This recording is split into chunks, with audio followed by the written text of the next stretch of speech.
seront des militants révolutionnaires pour nous aujourd'hui, en l'absence de partis révolutionnaires, ceux qui luttent authentiquement dans le mouvement, dans la rue, et qui affrontent la police, qui affrontent l'État bourgeois, qui se heurtent à toutes les instances de la société bourgeoise. Je suis tombé directement dans le bouillon de culture, pas dans la potion magique, mais un peu par tous les bouts, quoi. Mes parents tenaient un petit bistrot de quartier où il y avait les réunions de cellules du parti, les remises des cartes, les réunions des femmes françaises, les goûters pour la guerre d'Algérie, etc. Et puis, de notre côté, il se trouve que j'avais un grand-père communard et qui faisait chanter, moi j'ai pas connu, mais qui faisait chanter tous les ans, sous le portrait de Jean-Baptiste Clément, le temps des cerises, un peu plus tard, en 64, donc un énorme cercle prépa, j'étais en prépa au lycée Fermat, on avait un cercle UEC, on devait être une bonne quarantaine, ce qui était pas mal.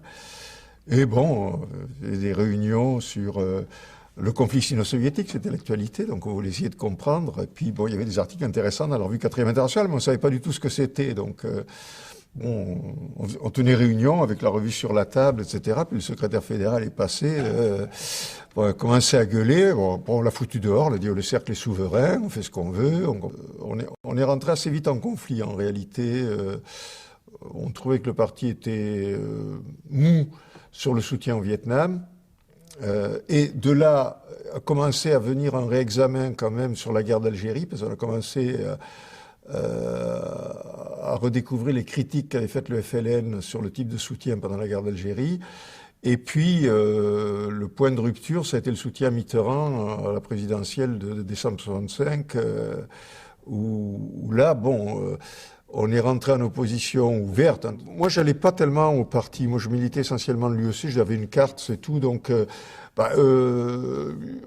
on a été délégué d'abord au congrès de l'UEC qui était au printemps 66 à Nanterre.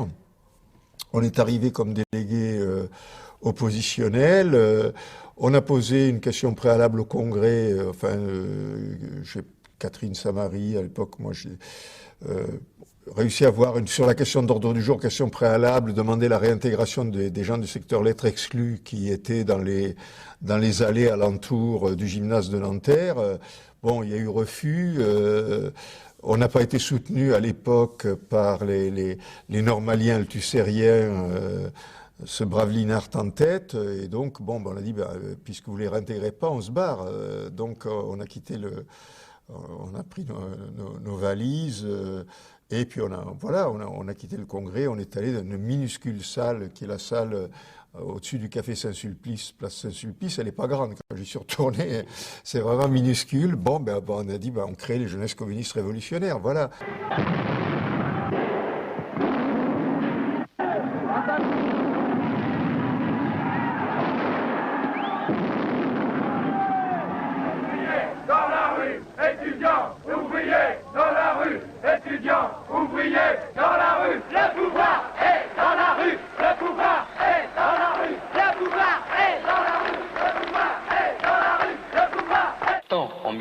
Intellectuels, en milieu étudiant au sein de l'université, qu'en milieu ouvrier, ce sont les jeunes, la nouvelle génération qui est venue à la politique dans des conditions nationales et internationales tout à fait différentes.